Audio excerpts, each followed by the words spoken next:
इस वीडियो में मैं आपको रामधारी गुप्ता खंड 1 से प्रतिलेखन संख्या 83 की डिक्टेशन बोलने जा रहा हूं, जिसकी स्पीड होगी 60 शब्द प्रति मिनट। डिक्टेशन के साथ ही मैंने एडवांस आउटलाइन भी तैयार की है। पहले इनकी प्रैक्टिस कीजिए, उसके बाद में आप डिक्टेशन लिखना। तो डिक्टेशन लिखने में आपको कहीं कोई दिक्कत नहीं आएगी और आपकी स्पीड बढ़ती हुई चली जाएगी। यदि किसी कारणवश आप लोगों की फिर भी स्पीड नहीं बन पा रही है या गलतियां अधिक आ रही हैं, तो आज ही आप हमारी ऑनलाइन या ऑफलाइन क्लास को ज्वाइन कर सकते हैं। क्लासें हमारी सुबह और शाम दोनों ही समय चलती हैं।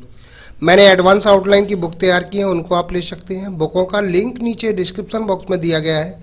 बुक खरीदने पर आपको 5 दिन की फ्री ऑनलाइन क्लास दी जाएंगी और यदि आप ऑनलाइन क्लास ज्वाइन करते हैं तो आपको एक बुक फ्री दी जाएगी।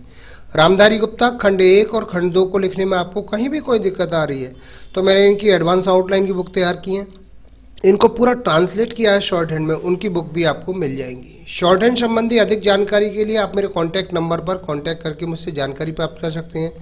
कैसे बुकों को परचेज करना हो, कैसे क्लासों को ज्वाइन करना है। तो आपसे कुछ ही सेकंड में मैं आपको डिक्टेशन बोलने जा रहा हूँ। डिक्टेशन लिखने के लिए आप लोग तैयार रहें। रेडी। महोदय, भारत ही नहीं सारी दुनिया आज विज्ञान और प्रौद्योगिकी के द्वारा लाए गए परिवर्तनों के कारण महान परिवर्तनों की ड्योढ़ी पर खड़ी है। इन चीजों ने लोगों के जीवन को बदला तो है, किंतु केवल ऊपरी तौर पर। आज हमारे पास ऊंची ऊंची और सुंदर सुंदर इमारतें हैं। खेती बाड़ी के कुछ आधुनिक तरीके भी हमें मालूम हैं, लेकिन आज हमें एक नए प्रकार के मानव की आवश्यकता है। ऐसा मानव जो विस्तारशील ज्ञान को वास्तविक उच्च जीवन के लिए उपयोग कर सके। मेरे विचार से गांधी जी ने यही करने का प्रयत्न किया।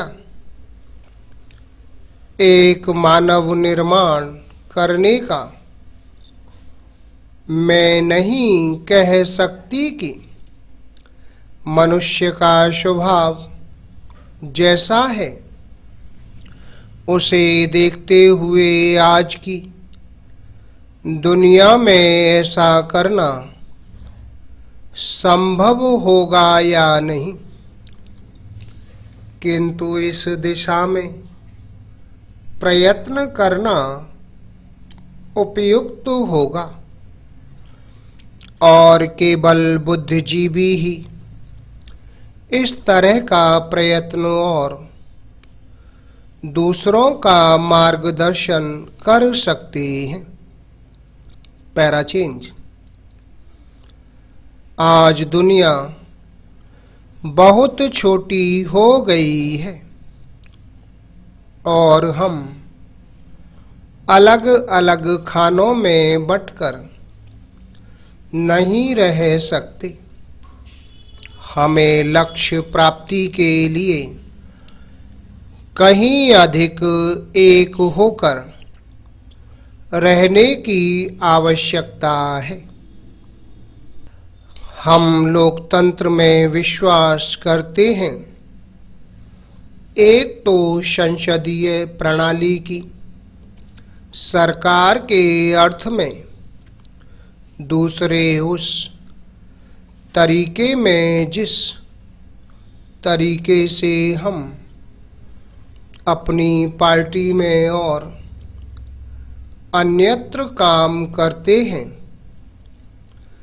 पर लोकतंत्र रूपी हमारा ताजा पानी कभी कभी जातिवाद, सांप्रदायिकता और सामाजिक रीति रिवाजों इत्यादि के सड़ते गड्ढों में बंद हो जाता है।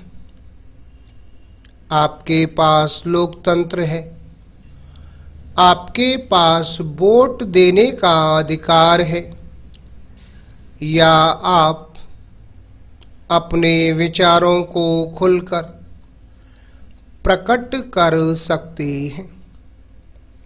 इन सब के तब तक कुछ अर्थ नहीं होते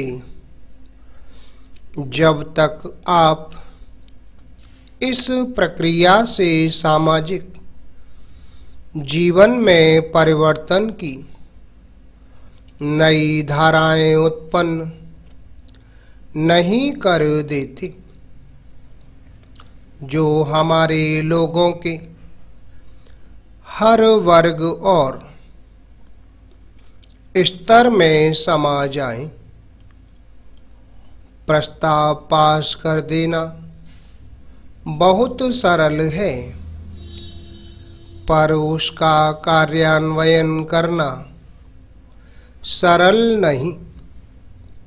पैरा चेंज। हम जानते हैं कि स्थिति या पद में कुछ लोगों का निहित स्वार्थ हो जाता है और कुछ एक का किन्हीं दूसरी चीजों में, लेकिन सबसे बड़ा निहित स्वार्थ है भय, जो जाना पहचाना है उसे परिवर्तित करने का भय। हम जानते हैं कि अमुक चीज बुरी है, फिर भी हम उसे परिवर्तन करने से डरते हैं। लेकिन आज हम इस तरह बड़े बड़े परिवर्तनों के बिना वास्तव में जीवित ही नहीं रह सकते। हम परिवर्तन लाएं कैसे? हम लोगों को इस बात का कैसे विश्वास दिलाएं कि परिवर्तन आवश्यक है। Full stop. दोस्तों, ये थी 60 शब्द प्रति मिनट की डिक्टेशन। आपको हमारा वीडियो कैसा लगा, वीडियो के नीचे कमेंट बॉक्स में लिखकर अवश्य भेजिएगा। शॉर्टहैंड संबंधी किसी भी जानकारी के लिए आप मेरे कॉन्टैक्ट नंबर पर कॉन्टैक्ट करके मुझसे जानकारी प्राप्त कर सकते हैं। आशा है आपको हमारा ये वीडियो पसंद आया होगा। इसी प्रकार से मैं आपके लिए और भी शानदार वीडियो लेकर आता रहूँगा। तब तक के लिए जय हिंद, वंदे मातरम।